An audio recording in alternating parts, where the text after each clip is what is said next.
تو مومن سے معافی مانگنا ضروری ہے۔ آج ایک عظیم تحفہ آپ کو دینا چاہتا ہوں۔ کبھی کبھی یہ ہوتا ہے، میرے پاس بھی لوگ آتے ہیں، بول صاحب جس کام میں ہاتھ ڈالتا ہوں بگڑ جاتا ہے، جس بزنس کو شروع کرتا ہوں دیکھا پوٹینشیلٹی ہے کہ اس مارکیٹ پہ یہ دکان اچھی لگی، میں نے لگانے کے چوتھے دن بازو والے نے وہی دکان لگائی، سامنے والے نے وہی دکان لگائی، کمپٹیشن پڑ جاتا ہے۔ مولانا جہاں ہاتھ ڈالتا ہوں پریشانی ہے، کیا ہوا؟ کبھی کبھی ائمہ طاہرین فرماتے ہیں کبھی کبھی ہم سے ایسے گناہ ہو جاتے ہیں جس کی ہمیں خبر نہیں۔ مثلا آپ نے کسی سے وعدہ کیا یہ کام میں کروں گا، آپ نے وعدہ پورا نہیں کیا، ہوتا ہے، یہ روزمرہ میں ہونے والی باتیں بتا رہا ہوں، کامن چیزیں بتا رہا ہوں۔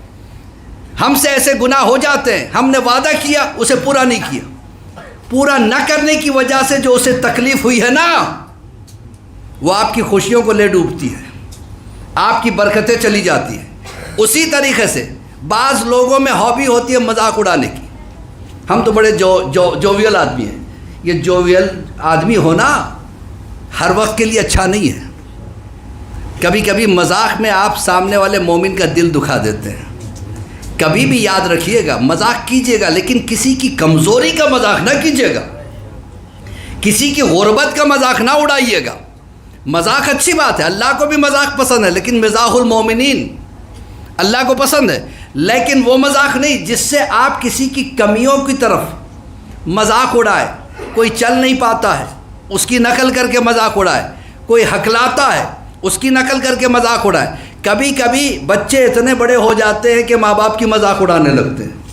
ماں باپ محبت کی وجہ سے کچھ نہیں بولتے، لیکن وہ بلا بن کے نازل ہوتی ہے، ایسی بلا جس سے آپ کی عبادتیں بھی جا سکتی ہیں، جس سے آپ پریشان رہ سکتے ہیں، جس سے آپ کی برکتیں جا سکتی ہیں، جس سے آپ کا بزنس خراب ہو سکتا ہے۔ تو کبھی کبھی ایسا ہوتا ہے کسی سید کو آپ نے دکھ دے دیا، کسی عالم دین کو آپ نے دکھ پہنچا دیا، اور ایسی مصیبت میں انسان پڑ جاتا ہے، اس کے لیے مولا بھی یہ کہتے ہیں اگر تم کسی اور کے گنہگار ہو تو پہلے اس سے معافی مانگو، وہ معاف کر دے۔ لیکن ہمیں پتہ ہی نہیں ہم نے کس کا دل دکھایا، ہم نے کس کو دھوکہ دیا، کبھی پتہ ہی نہیں رہتا ہے، بھول جاتا ہے انسان، قرضہ لے لیا بھول گیا، وہ بیچارہ مروت میں مانگا ہی نہیں، ہوتا ہے نا۔ اب کیا کیا جائے؟ اب وہ آدمی بھی نہیں ہے جس کو دکھ دیا، نہیں جانتا وہ کہاں چلا گیا، اس سے معافی مانگنے کا کوئی چانس نہیں ہے۔ گھر میں بھی ہوتا ہے، بیوی بیچاری اگر تھوڑا سا نمک کم کر دے شامت آ جاتی ہے، کیا پکا کے لے آئی ہو، یہ کیا طریقہ ہے؟ بھائی غلطی ہر ایک سے ہوتی ہے، پہلے ذرا تعریف کر دو بہت اچھا ہے لیکن تھوڑا سا نمک، اگر ہوتا تو اور اچھا ہوتا، طریقہ ہوتا ہے۔ لیکن اگر آپ کرٹیسائز کریں، بیوی آپ کی غلام یا کنیز نہیں ہے، آپ کی لائف پارٹنر کا نام ہے، لہٰذا اس کو عزت دینا آپ کا کام ہے۔ آپ عزت دو گے تو بچے عزت دیں گے۔ کبھی کبھی گھروں میں جو بچے بگڑ جاتے ہیں نا، اس کی وجہ یہی ہے۔ عزیزان محترم، اب کیا کیا جائے؟ اگر مجھ سے غلطی ہو گئی ہے، مجھے یاد نہیں ہے میں نے کس کا دل دکھایا، مجھے یاد نہیں ہے کس کو میں نے وعدہ کر کے بھلا دیا، اس کے لیے ایک نماز ہے، نماز رد مظالم۔ کیا نام ہے؟ نماز رد مظالم، جو ہم نے ظلم کیے ہیں اس کی رد میں ایک نماز ہے۔ 4 رکعت نماز ہے، 2 کر کے پڑھنی ہے۔ پہلی نیت تو یہ کریں گے کہ 2 رکعت نماز رد مظالم پڑھتا ہوں میں یا پڑھتی ہوں میں قربتاً الی اللہ۔ یہ بہت امپورٹنٹ نماز ہے۔ اگر آپ پریشان ہیں روزی کے لیے، آپ پریشان ہیں صحت کے لیے، آپ پریشان ہیں دشمنوں کی وجہ سے، آپ پریشان ہیں کہ آپ کے بچے آپ کے تابعدار نہیں ہیں، کیونکہ ہو سکتا ہے ہم بھی ایسے تھے، اللہ نے انہیں ایسے بنا دیا، آپ پریشان ہیں کسی بھی وجہ سے، قرضداری کی وجہ سے، ائمہ طاہرین سے ہے کہ یہ نماز اگر پڑھ لے تو اس کی ساری پریشانیاں دور ہو جائے۔ ہفتے میں 1 مرتبہ ممکن ہو سکے تو 1 مرتبہ، مہینے میں 1 مرتبہ، 6 مہینے میں یا سال میں 1 مرتبہ پڑھنا ہے۔ 4 رکعت نماز ہے، 2 کر کے پڑھنی ہے۔ نیت کریں کہ نماز رد مظالم پڑھتا ہوں یا پڑھتی ہوں میں قربتاً الی اللہ۔ پہلی رکعت میں 1 علم 25 مرتبہ قل اللہ، دوسری رکعت میں 1 علم 50 مرتبہ قل اللہ، تشہد و سلام پڑھ کے نماز کو تمام کریں گے، پھر نیت کریں گے 2 رکعت نماز رد مظالم پڑھتا ہوں میں قربتاً اللہ. پہلی رکعت میں 1 علم کے بعد 75 ٹائمز قل اللہ، دوسری رکعت میں 1 علم کے بعد 100 ٹائمز قل اللہ. بہت آسان ہے، 25-25 کا فرق ہے. آسان ہے نا؟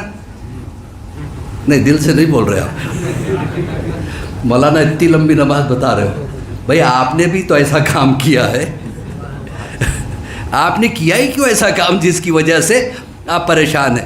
تو اذان محترم یہ بڑی چیز نہیں ہے، آپ کو توفیق ہو جاتی ہے اتنی مرتبہ قل اللہ پڑھنے کی، کم سے کم نماز کی وجہ سے پڑھ لو.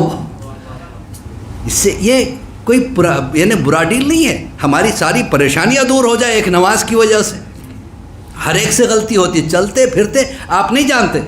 کبھی کبھی سامنے والے کو ایک مرتبہ ایسا ہوا، میں مجلس پڑھ رہا تھا، اس شیطان نے یہ کیا، اس شیطان نے یہ کیا، حالانکہ میرا انٹینشن ادھر نہیں تھا. مجلس تمام کیا، صاحب آئے ملے، صاحب میں آپ کو شیطان نظر آتا ہوں. میں نے کہا بھائی یہ کیا کر رہے؟ کہا آپ مجھے کو دکھا رہے تھے. حالانکہ میری وجہ سے ان کا دل دکھ گیا اور مجھے پتہ بھی نہیں چلا. یہ چھوٹے چھوٹی چیزیں ہوتی ہیں، چھوٹی چھوٹی گناہ ہوتے ہیں، لیکن کبھی کبھی اس کی وجہ سے ہم پہ بلا آ جائے. میں نے فوراً ان کے ہاتھ پکڑے، میں نے کہا بھائی مجھے معاف کرنا، میرا مطلب ادھر نہیں تھا، شیطان تو ہر طرف ہوتا ہے، ادھر بھی دکھا دو. تو کہنے اچھا میں سوچا شاید آپ مجھے کو کسی نے شاید آپ کو میرے خلاف کان بھر دیے. یہ بھی بڑی بلا ہے، یہ بھی بڑی بلا ہے. ایک صاحب ہم سے دھیرے دھیرے باتیں کر رہے تھے، دوسرے صاحب جو ہمارے ساتھ تھے وہ میرے ہی بارے میں کہہ رہا تھا نا، بھائی آپ سے کوئی تعلق ہی نہیں تھا. اسی لیے حکم ہے کہ جب 4 آدمیوں میں بیٹھو تو کانا پھوسی نہ کرنا. کتنا اسلام خیال رکھتا ہے ہمارا. تو اذان محترم یہ ہے نماز رد مظالم. اس کو نوٹ کر لیجئے گا، شاید کسی کے کام آ جائے تو اس غریب کو بھی دعا دے دیجئے گا. کہنے کا مقصد یہ تھا کہ انسان کی غلطیاں، انسان کے حقوق معاف نہیں ہو سکتے، لیکن پھر بھی ہمارے ائمہ طاہرین نے ہمارے لیے دروازہ کھلا رکھا. پتہ ہے ہمارا نیچر کیا ہے، پتہ ہے ہمارا نیچر کیا ہے. بتائیے اس سے اچھی بارگاہ ہمیں کہاں سے ملے گی؟ یہاں سے صرف ملتا ہے، ہمارے سے کچھ جاتا نہیں ہے. کل کی آپ کو حدیث یاد ہوگی جو میں نے کل آپ کے سامنے پیش کی تھی. امام حسین کی بارگاہ ایسی ہے کہ من بکا